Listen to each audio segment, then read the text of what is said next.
Exhausted from a grueling shift at the auto repair shop, I was ready to collapse. The house was silent, a chilly breeze slipping through the slightly open bedroom window. Down the hall, my son Lucas slept soundly, clutching the worn stuffed bear Gare gave him before cancer claimed her 3 years prior. As a single father and ex-Marine, my only goal was to keep life stable for my boy. But that morning, stability shattered into disorder. A loud, aggressive pounding on the door jolted me awake, sounding like someone meant to break it down. HOA police, open the door, a voice shouted. HOA police. I own this property outright, no OA, no restrictions, just Lucas and me keeping to ourselves. My hand instinctively reached for the nightstand, where my Glock sits, magazine secured in the safe nearby. With a kid in the house, you don't take risks. But that knock felt wrong. Not a neighbor or delivery person, but something dangerous. Then I heard it, Lucas's scream. Dad. His voice was shrill, piercing with terror. My heart froze, everything else fading away. I leaped from bed, ripped open the safe, loaded the magazine into the pistol, and moved on instinct. Racing down the hallway, I saw Lucas, my 9-year-old, out on the front lawn. 2 men in dark uniforms gripped his arms, one holding a pair of flimsy handcuffs. Dad, they're taking me! He cried, eyes wide, tears streaming down his cheeks. That sound wasn't just fear. It was the sting of a world he trusted turning against him. I didn't just walk out the door, I charged through it. The wood creaked, the screen door clattered. Barefoot on the grass, pistol in hand, I faced 2 fools who thought they could play law enforcement. One wore a cheap badge, crookedly pinned, with neighborhood enforcement, in gaudy lettering. The other, a lean guy with a cocky smirk, held Lucas's wrist like it belonged to him. Release my son, I said, my voice low, each word sharp enough to slice. The lean one chuckled. Relax, pal. Your kid smashed a mailbox number. We're upholding community rules. Community rules. I stepped forward, Glock steady. There's no HO here. You've got no badge, no warrant, and you're touching my child. Let him go, or we'll have a real issue. The bigger guy, with the badge, raised a hand like he was taming a wild animal. Sir, you're not going to shoot, he said. This is official business. I racked around, the click echoing like a storm in the quiet morning. You grab my kid in the dark? I don't miss at this distance. Want to test that? The smirk faded. The handcuffs hit the ground. Both men froze, hands raised, eyes flickering as they realized they'd provoked the wrong man. Down, I ordered. Face in the grass, hands spread. They dropped, trembling, and I stood over them. Lucas clinging to me, his breathing quick but calming. My neighbor's a retired cop. I told them, voice icy. He's coming. You'll explain this to him. Sure enough, Ed Callahan, my neighbor across the street, shuffled out in his bathrobe, flashlight in hand. At 65, his old sheriff's instincts were still razor sharp. He took in the scene. Me, Lucas, the 2 clowns in the dirt, and didn't say a word. He just dialed his phone and called it in. 15 minutes later, the street flashed red and blue patrol cars lining up. Officers moved with practiced ease. Sergeant Carla Torres, mid-40s, all business, approached, her boots grinding on the gravel. She eyed the fake badges, the cuffs, then Lucas, still pressed against me. No warrant, she asked the men. The lean one muttered something about HO procedures. Torres didn't flinch. You don't restrain a child without a badge. You don't step on this man's property without cause. Feds are on their way. Start talking. They didn't, not much. But I didn't care. Lucas was safe. That was enough. Later at the station, I gave my statement. Calm, no theatrics, just facts.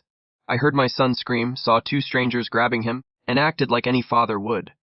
They didn't cuff me or preach. They just nodded, understanding. Lucas stayed home with a counselor to help him feel secure again while I sat in the station, replaying every moment, questioning if I'd done enough, if I'd been quick enough. I kept seeing his face, those tears. It wasn't just anger, it was fear. Fear of losing him like I lost his mom. I'd promised her I'd protect him, and I'd nearly failed. The investigation uncovered something nasty.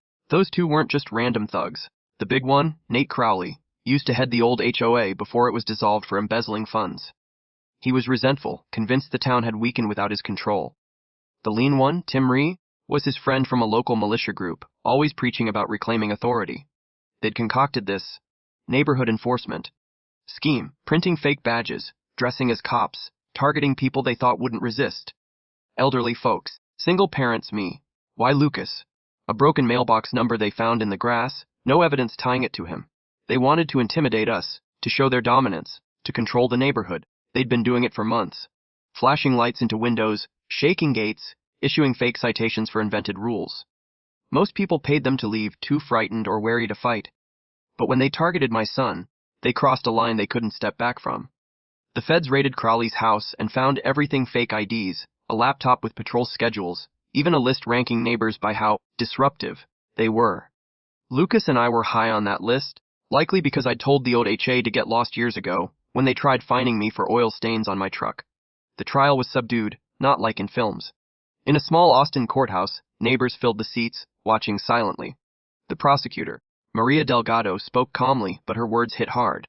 These men didn't just break the law, she said. They preyed on a child to send a message. They wore fake uniforms, carried fake badges, and thought they could bully a father into submission. Crowley claimed he was safeguarding property values. Regis stared at the floor, defeated. The judge, a Vietnam vet with a gravelly voice and a pin on his lapel, wasn't buying it. You terrorized a 9-year-old, he said, leaning forward. You brought fear to a home where a man and his son were rebuilding their lives. That's not enforcement, it's cowardice. Crowley got 10 years, Reese 7, both barred from ever coming near us again. The HOA scam was dismantled, and the town began auditing every neighborhood group to prevent a repeat. Months later, things felt different. Not the streets or houses, but the people. Neighbors greeted each other, stopped to chat. Lucas started playing outside again, his laughter louder, his nightmares fading. One afternoon, a city official, Ellen Price, appeared at our door with a formal envelope. Mr. Harper, she said, because of you and Lucas, we've passed a new law. No more private security patrols, no more vigilantes. It's called the Lucas Ordinance. She smiled at my son, who stood prouder, his bear tucked under his arm. Inside the envelope was a letter from the mayor thanking us and a drawing from a local kids class, filled with stars and hearts around the words. Thank you, Lucas. That night, I sat on the porch, Lucas asleep inside, the air sharp with early autumn. I thought of his mom, how she'd beam seeing him run again, unafraid. I thought of the promise I made her, how close I came to breaking it. I didn't feel heroic, just a dad who did what was necessary. But looking at our street, flags on porches, kids drawing chalk on sidewalks, I realized we didn't just stop those men. We reminded everyone what it means to stand up. Here's the thing, though, what would you do if it was your child, your home? Share your story. What would you do if someone tried to take what's yours? Because this isn't just about Lucas and me. It's about all of us and what we're willing to defend.